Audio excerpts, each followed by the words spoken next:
Hi, ഇന്ന് നമുക്ക് നാടൻ താളി തയ്യാറാക്കാം. മുടിയുടെ ആരോഗ്യം മുടി വളർച്ചയ്ക്ക് വളരെ പ്രധാനമാണ്. കൃത്രിമ മാർഗ്ഗങ്ങൾ മുടിയുടെ കാര്യത്തിൽ നടക്കാൻ കുറച്ച് ബുദ്ധിമുട്ടാണ്. തികച്ചും പ്രകൃതിദത്ത വഴികളാണ് ഇതിന് നല്ലത്. ഇന്ന് ഞാൻ തയ്യാറാക്കുന്ന നാടൻ താളി മുടി വളർച്ചയ്ക്ക് നല്ലതാണ്. താളി ഉണ്ടാക്കാൻ ഇവിടെ ഉപയോഗിച്ചിരിക്കുന്ന എല്ലാ ഇൻഗ്രീഡിയൻസും നമ്മുടെ വീടിൻ്റെ ചുറ്റുവട്ടത്ത് തന്നെ ഉള്ളതാണ്. നമുക്കെല്ലാവർക്കും ചെമ്പരത്തി കൊണ്ടുള്ള താളി അറിയാവുന്നതാണ്. ഇവിടെ ചെമ്പരത്തിയുടെ കൂടെ വേറെ കുറച്ച് ഇൻഗ്രീഡിയൻസും കൂടി ചേർത്തിട്ടാണ് തയ്യാറാക്കുന്നത്. നമുക്കത് എന്തൊക്കെയാണെന്ന് നോക്കാം. ആദ്യം തന്നെ നമുക്ക് ചെമ്പരത്തി ഇല വേണം. പൂ വേണമെങ്കിലും നമുക്കെടുക്കാം, കുഴപ്പമില്ല. ഇനി നമുക്ക് വേണ്ടത് പേരയിലയാണ്. ഇവിടെ എടുത്തിരിക്കുന്ന എല്ലാ ഇൻഗ്രീഡിയൻസും നമുക്ക് 1 രൂപ ചിലവില്ലാതെ നമുക്ക് സംഘടിപ്പിക്കാൻ പറ്റുന്നതാണ്.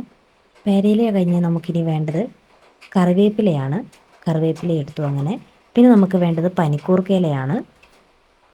ഇതെല്ലാം എല്ലാ വീടുകളിലും തന്നെ ഉള്ളതാണ്. ഇനി നമുക്ക് തുളസിയില വേണം. ഇനി നമുക്ക് വേണ്ടത് മുരിങ്ങയിലയാണ്. ഞാൻ ഇത്ര ഇലകളാണ് എടുക്കുന്നത്. ഇനി എങ്ങനെയാണ് താളി തയ്യാറാക്കുന്നതെന്ന് നോക്കാം. എടുത്തിരിക്കുന്ന ഇലകളെല്ലാം നന്നായി കഴുകിയ ശേഷം നമുക്ക് മിക്സിക്കകത്തിട്ട് അരച്ചെടുക്കാം. ഞാനിതിവിടെ അരച്ചെടുത്തിട്ടുണ്ട്. നല്ല ഫൈനായിട്ട് അരച്ച് കിട്ടിയിട്ടുണ്ട്. ഇത്രയേ ഉള്ളൂ. വളരെ സിമ്പിളാണ്. എളുപ്പം തയ്യാറാക്കാൻ പറ്റിയൊരു താളിയാണിത്. താളി റെഡിയായിട്ടുണ്ട്. ഇനി നമുക്കിത് അപ്ലൈ ചെയ്യാം. അതിനു മുമ്പായിട്ട് നമ്മൾ ഹെയർ ഓയിൽ ചെയ്തിരിക്കണം. എന്നിട്ട് വേണം നമ്മളിത് അപ്ലൈ ചെയ്യാൻ. മിക്സിയിൽ അരച്ചത് കൊണ്ട് തന്നെ താളിയിൽ അധികം വെള്ളമില്ല. അതുകൊണ്ട് നന്നായിട്ട് അപ്ലൈ ചെയ്യാൻ പറ്റുന്നുണ്ട്.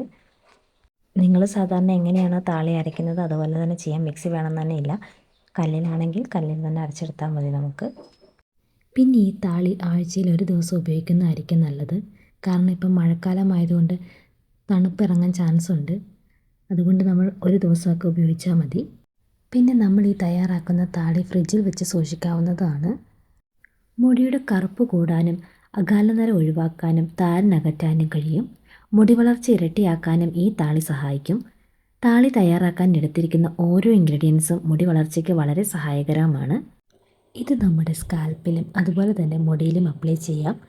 പിന്നെ താളി ഇടുന്നതിലൂടെ അഴുക്കെന്തെങ്കിലും ഉണ്ടെങ്കിൽ അതൊക്കെ കളയാൻ സാധിക്കും. നമ്മൾ ഈ തയ്യാറാക്കിയിരിക്കുന്ന താളി മുടിക്ക് നല്ലൊരു ഷാമ്പൂ കണ്ടീഷണർ നൽകുന്നതാണ്. കൂടാതെ മുടിക്ക് നല്ലൊരു തിളക്കവും മിനുസവും ഈ താളി ഉപയോഗിക്കുന്നതോടെ ലഭിക്കുന്നു. നമ്മൾ ഈ താളിയിൽ പനിക്കൂർക്കയും തുളസിയില ഉപയോഗിച്ചതുകൊണ്ട് തന്നെ നല്ലൊരു സ്മെല്ലാണ്. എല്ലാവർക്കും എളുപ്പം തയ്യാറാക്കാൻ പറ്റിയ നല്ലൊരു താളിയാണിത്. പിന്നെ ഇത് ഗേൾസിനും ബോയ്സിനും ഉപയോഗിക്കാം.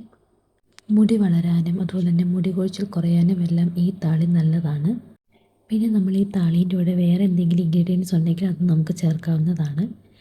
എനിക്കിപ്പോൾ ഇത്രയും കിട്ടിയതുകൊണ്ട് ഞാൻ ഇത്രയും ചേർക്കുന്നു, അത്രയേ ഉള്ളൂ. നിങ്ങൾക്ക് വേറെ എന്തെങ്കിലും മുടി വളരുന്ന നല്ല ഇൻഗ്രീഡിയൻസ് എന്തെങ്കിലും ഉണ്ടെങ്കിൽ അതും കൂടി നമുക്ക് ഇതിലൂടെ ചേർക്കാവുന്നതാണ്. ഞാനിവിടെ എല്ലായിടത്തും അപ്ലൈ ചെയ്ത് കഴിഞ്ഞു. ഇനി നമുക്കൊരു അരമണിക്കൂർ മുടി കെട്ടി വെച്ചിരിക്കാം. എന്നിട്ട് വേണം നമ്മൾ നല്ല തണുത്ത വെള്ളത്തിൽ കഴുകിക്കളയാൻ. അരമണിക്കൂർ കഴിഞ്ഞ് ഞാൻ മുടി കഴുകിക്കഴിഞ്ഞു. അപ്പോൾ ഇത്രയേ ഉള്ളൂ വീഡിയോ. എല്ലാവർക്കും തയ്യാറാക്കാൻ പറ്റിയ നല്ലൊരു താളിയാണിത്. എല്ലാവരും ട്രൈ ചെയ്ത് നോക്കണം. Thank you.